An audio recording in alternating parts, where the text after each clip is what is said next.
Good morning, everyone. Boker Tov from Sinai Temple in Los Angeles. I hope everyone is doing well. And hard to believe we are already at the end of January. First month of 2025 is come and gone.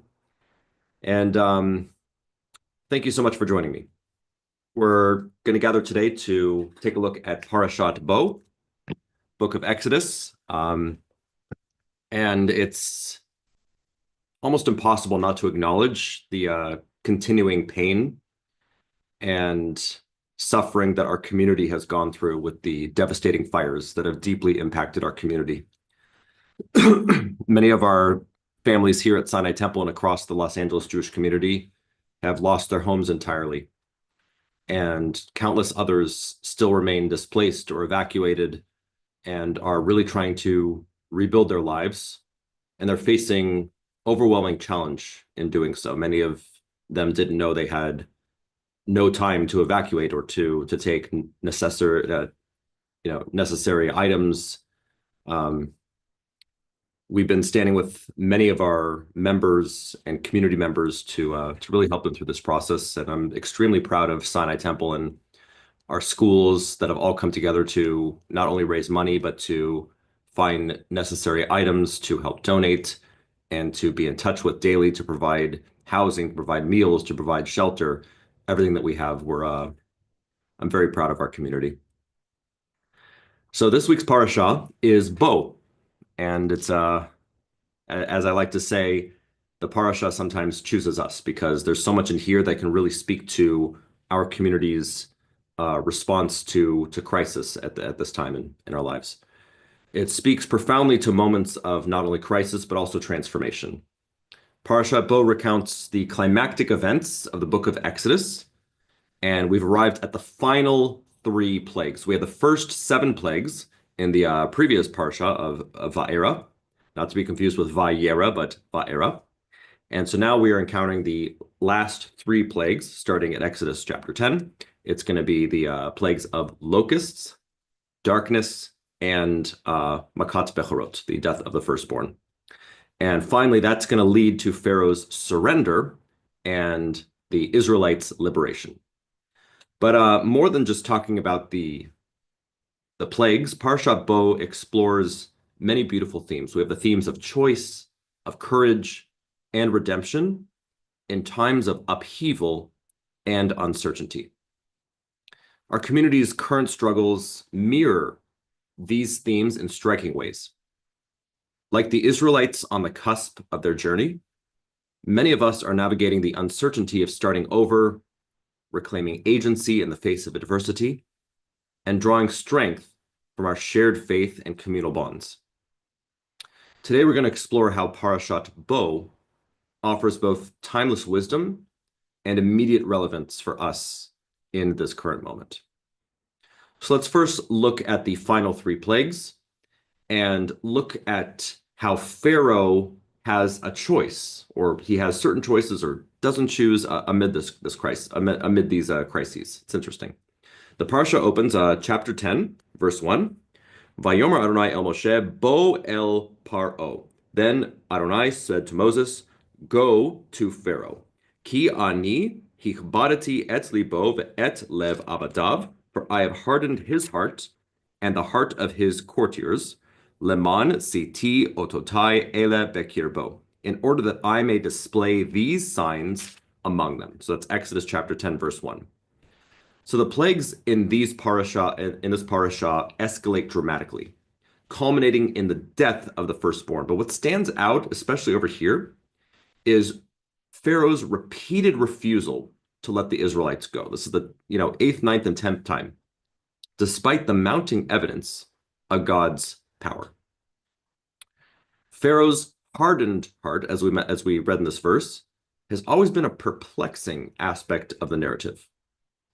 Did Pharaoh truly have free will, or was he simply a tool in God's plan? The Torah actually alternates between stating that Pharaoh hardened his own heart or that God hardened it. For example, if we look back at the last verse of last week's Parashat Va'era, we have verse 35. It says over here, Vayechezak lev paro velo shilach et bnei Israel. So Pharaoh's heart hardened, and he would not let the Israelites go. Okay, so that's after the plague of hail.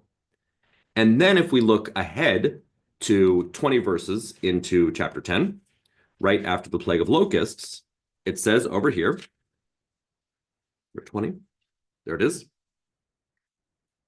Vaychazek Adonai et lev paro velo shilach et bnei Israel. But God, Adonai, hardened Pharaoh's heart, and he would not let the Israelites go. So this is an interesting question of free will. Rashi explains that God hardened Pharaoh's heart to ensure that he would face the full consequences of his choices. Maimonides in Hilchot Shuvah, the Laws of Repentance, he adds that Pharaoh initially hardened his own heart, but over time, he lost the ability to choose differently.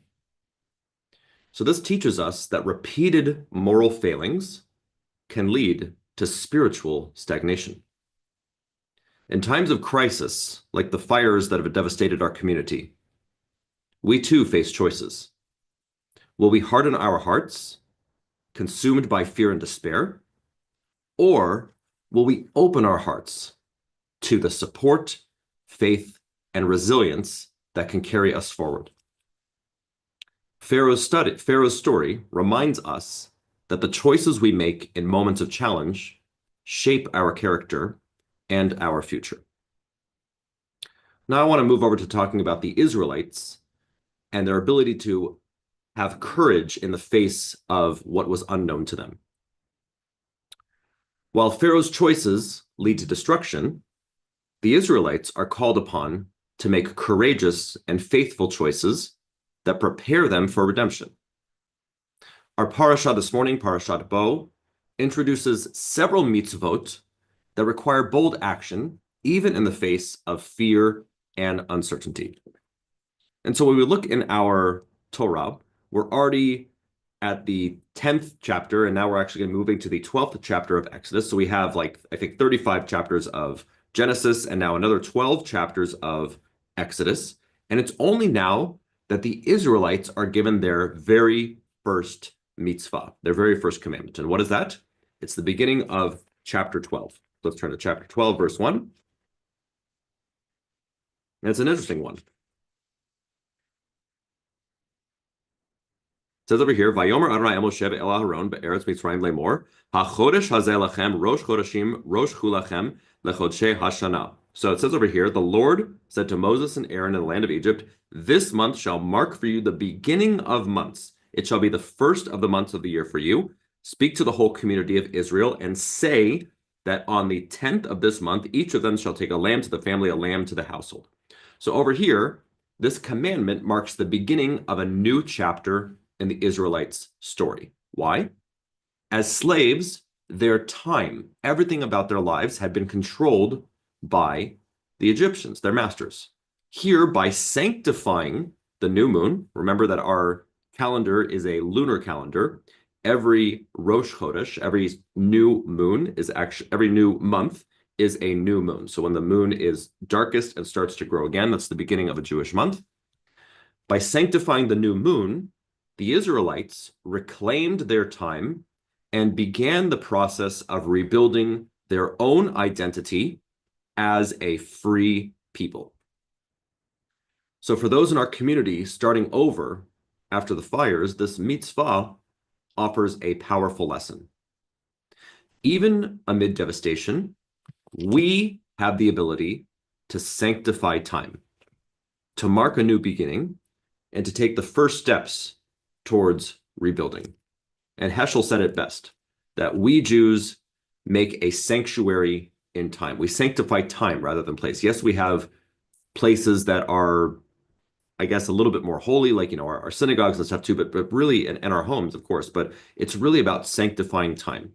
How we take the 6 days of the week and sanctify the seventh day, Shabbat, as a day of rest. How we take the beginning of the month and sanctify that as a new beginning. How we take the beginning of the year, Rosh Hashanah, and sanctify that as a special time. Passover, sanctifying the story that we're talking about right now when it's 45 degrees outside. It's freezing, and yet here we are talking about the Chag HaAviv, the spring holiday of Passover. We love to sanctify time and find meaning and deep connection in how we look at the calendar and make time special. So the Israelites are commanded here to select a lamb. This is for the Passover sacrifice. They're commanded to take a lamb, slaughter it, and mark their doorposts with its blood. So this act was both a ritual act of faith and a public declaration of defiance against their Egyptian oppressors. Imagine the courage this required. The lamb was sacred to the Egyptians, and slaughtering it could have provoked severe retaliation. Yet, the Israelites acted with faith, trusting that God would protect them. Similarly, the act of rebuilding, whether it's a home, a community, or even a sense of security, it requires courage. The Israelites teach us that faith and action, even in the face of fear, are essential to moving forward. The Israelites are instructed to eat the Passover meal, dressed and ready to leave at a moment's notice. So in chapter 12, verse 11, pull this up here. It says over here, V'chacha tochlu oto, motnechem, chagurim na'alechem beraglechem, umakelchem biyadchem v'chaltem oto b'chibazon pesach hu l'Adonai. This is how you should eat it. Your loins girded, your saddles on your feet, and your staff in your hand, and you should eat it hurriedly. It is a Passover offering to Hashem. This symbolizes the urgency of redemption and reminds us that when opportunities for change arise, we have to be ready to seize them without hesitation. We always have to be ready. Now I want to focus on the 9th plague. And it's actually it's not only choshech, it's a darkness that paralyzes. So let's discuss this. The 9th plague, darkness, is described in chilling terms. If we go back to talking here, let's see. Then there was a thick darkness in all of the land of Egypt for 3 days. This is back to Exodus chapter 10:22. Let's do it in the Hebrew. Vayet Moshe et yado ve'al hashamayim vayhi choshech afela v'chol eretz Mitzrayim shloshet yamim. There was a thick darkness in all of the land of Egypt for 3 days. They could not see one another, nor could anyone rise from his place for 3 days. Shloshet yamim. The Midrash explains that this was not just a physical darkness, but a spiritual one, representing isolation and despair. The Egyptians were paralyzed, unable to connect with one another or to find hope. By contrast, in verse 23, it says over here, Lo ra'u ish et achiv, velo kamu ish mitachtav shlosha yamim, vechol b'nei Israel, and all of the children of Israel, haya or b'moshevotechem. But all of the Israelites had light in their dwellings. This light symbolizes the resilience and unity of the Israelites, who supported one another and maintained hope even in the darkest of times. For those in our community who have been displaced or have lost everything, this image of light in the midst of darkness is profoundly meaningful. It reminds us that even when the world feels overwhelming, we can create light through acts of kindness, faith, and communal support. And so that leads us into this theme of the communal nature of redemption. We really can't do it alone. The Passover offering is to be shared among households, ensuring that no one is left out. We go back to chapter 12, verse 4. Ve'imim ata bait mihiyot mishe lakach hu ushcheno hakarov el beito b'mischat nefashot ish lifnei ochlo tachosu al haseh. But if the household is too small for a lamb, let him share with a neighbor who dwells nearby in proportion to the number of persons. You shall contribute for the lamb according to what each household will eat. So this teaches us that redemption is not an individual journey, but a collective one. Rabbi Jonathan Sacks of blessed memory writes that the Exodus was not just about freeing individuals from slavery, but about creating a covenantal community bound by shared values and responsibilities. And we see this in our everyday life as Jews, especially when someone has lost someone of their immediate family. We say Kaddish, right? We say the prayer that helps their soul ascend to heaven, but helps us also work through our grief. And we cannot say Kaddish alone. We require the presence of a minyan, at least 10 Jewish adults gathered together to help support us.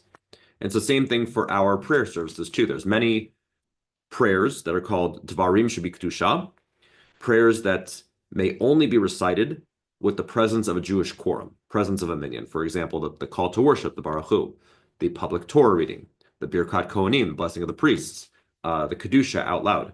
Many different acts of prayer that require the presence of communities. In the aftermath of the fires here in the Palisades and in Pasadena, here in our community, we have seen this lesson come to life in our own synagogue community.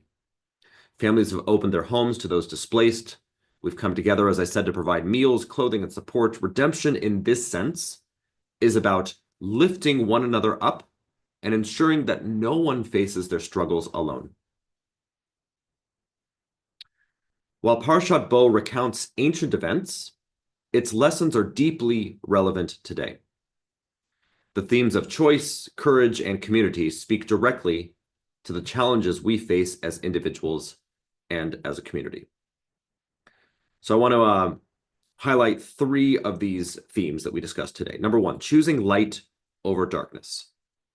The 9th plague, choshech, darkness, reminds us that darkness can be paralyzing, but we have the power to create light.